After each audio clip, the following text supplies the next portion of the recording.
I'm here with Dr. Sandra Parker, just exploring the whole challenge of the pandemic right now for people.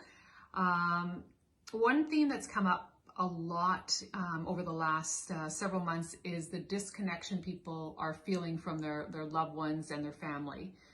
In particular, this is heightened during the holiday season. And I'm wondering what your thoughts are of ways that people can better cope with the stress of the distancing that they're being asked to do.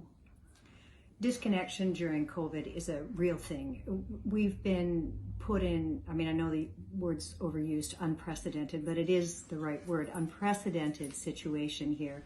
Not being able to be in the same room with people we love, not being able to hug them, not being able to physically be close to them. We're animals, we're social animals.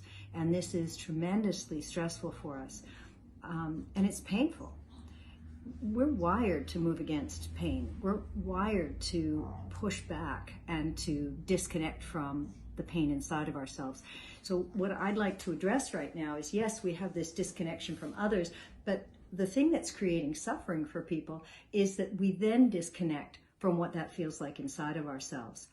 And some people might say, well, I don't disconnect at all. I fret and I worry and I feel like crap and I feel hopeless and I have despair and I tell myself I can't manage.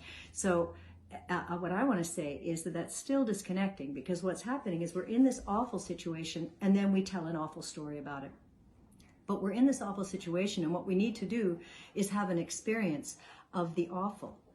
I get that this is a hard sell, but I'm saying to you that the pain inside of you of this loss, and it is a loss, this is a loss, this is a real loss, to not be able to hug people you love is awful.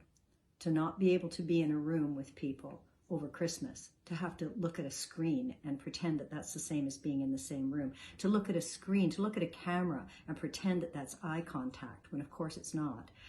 These are losses, and the appropriate feeling for losses is grief. This is a time of deep grief, and grief is painful. And pain evokes sympathetic nervous system activation. What that means is your sympathetic nervous system goes on alert. We brace, we hold our breath, our shoulders go up, we push back, and we resist feeling the feeling. And we try and push through, and we come up with solutions, and thank goodness we do all of that. But in the midst of it all, there's somebody gets forgotten here, and that's you on the inside. We need to slow down enough to feel the grief of the disconnection with others, so that we're not disconnecting from ourselves. There's the loss of my disconnection from you, but when I resist that, there's the suffering of my disconnection from myself. And now I'm going to have to get drunk or eat too much or get too busy or numb myself with too many Netflix series. I'm going to have to do something to move away from me. That's where the real problem comes. I go into movies and stories and what if, and maybe I start to catastrophize about my own getting of the disease or someone else that I know. I become paranoid and overly concerned rather than just appropriately careful about wearing my mask and social distancing. I'm now hypervigilant, unable to sleep, unable to relax, unable to rest. None of that, by the way, is helping my immune system, which I really want to be supporting during this time. So this issue of disconnection is kind of twofold. There's my disconnection from the people I love, which is sad. There's the disconnection from myself in the sadness, which is the suffering. And so in practical terms, what that means is we need to be able to tune into that bracing in our body that's saying that the sadness I'm feeling is a saber-toothed tiger. And I need to be able to feel my shoulders up and my feet pulling off the floor and this fidgety, agitated buzzing in my body. And I need to breathe into that and feel it with so much precision that my body registers my presence and lets go a little bit. And in that moment, I can drop down and feel what's really true for me, which is I'm really sad that I can't be with the people I love right now. And as awful as that feels, there's a still point at the end of that sadness where I can come to terms. And that's what we need right now. We need to come to terms with the reality of this pandemic. We need to come to terms with the reality that we are in this very, very, very sad place. after that, I'm able to feel the gratitude that I can at least see you on a screen. I can feel the gratitude that I can feel you in my heart, even if I can't hold you in my arms. And that's something. And what do you suggest that people could do to help those in their lives that are feeling really disconnected, that are really struggling on a day-to-day? Because I hear from different people, there's different experiences. Some people are feeling connected, although they can't see one another, but others are really, really struggling and trying to help those who the disconnection is so hard. So would you say that the disconnection that's hard, is it that there's some story that they're telling, that something that they're going to lose that relationship, or that they're unable to cope without it? I'm wondering what's... What I'm hearing is just a real sense of loneliness, all those markers of what they would have done in the past. They might have had, on Monday night, some kind of social night, on Sunday, some kind of family dinner. So those markers that mark sort of time during the week, they've been taken away. So now they're left with more time alone. And that's really hard for them. So I'm just wondering, for people in your life that may really be struggling with that change in their schedule and their relationships, are there things that people can do to support friends and family who are going through that? Well, I wonder if what we're talking about is if we know that there's someone in our circle, especially folks that don't have family in their households, people who are living alone, people who don't have that bubble everyone talks about, that they are the only person in their bubble. I think we need to be willing to hear how hard that is. I think we also need to be willing to interrupt any kind of story that they're telling themselves that takes that from sorrow into catastrophic fear.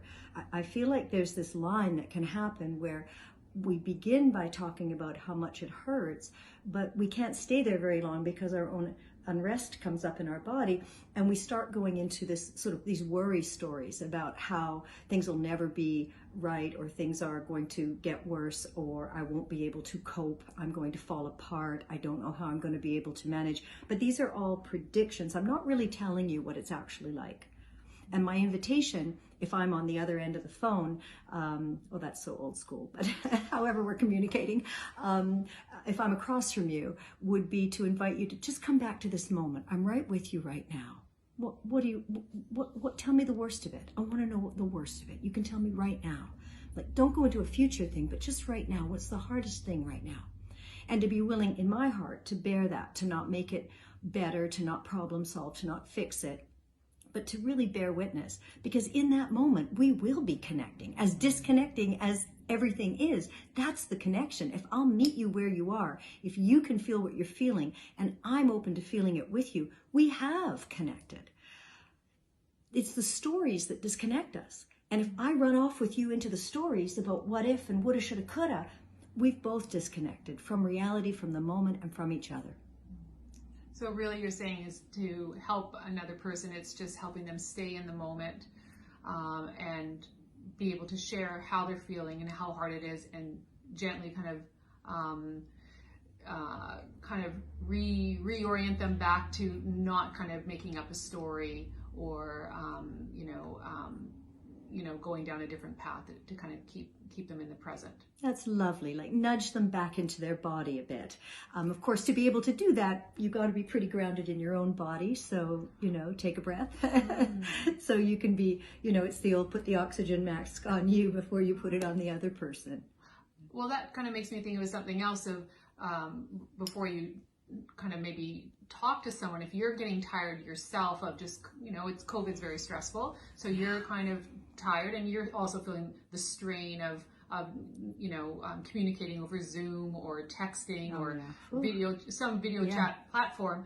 Are there things that if you're about to interact with someone who has been really struggling, are there things that you should do just before you kind of engage with them? Oh, that's delicious.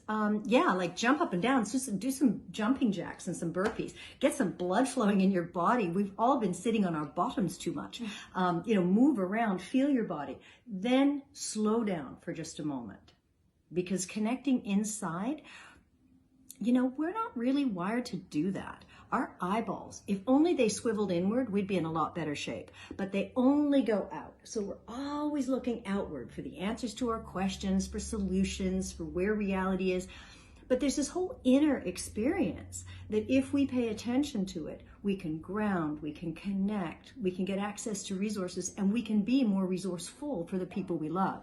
So number one, move the body, get some blood flowing, which I'm saying this because I need to hear it. I'm sitting far too much and looking at screens far too much.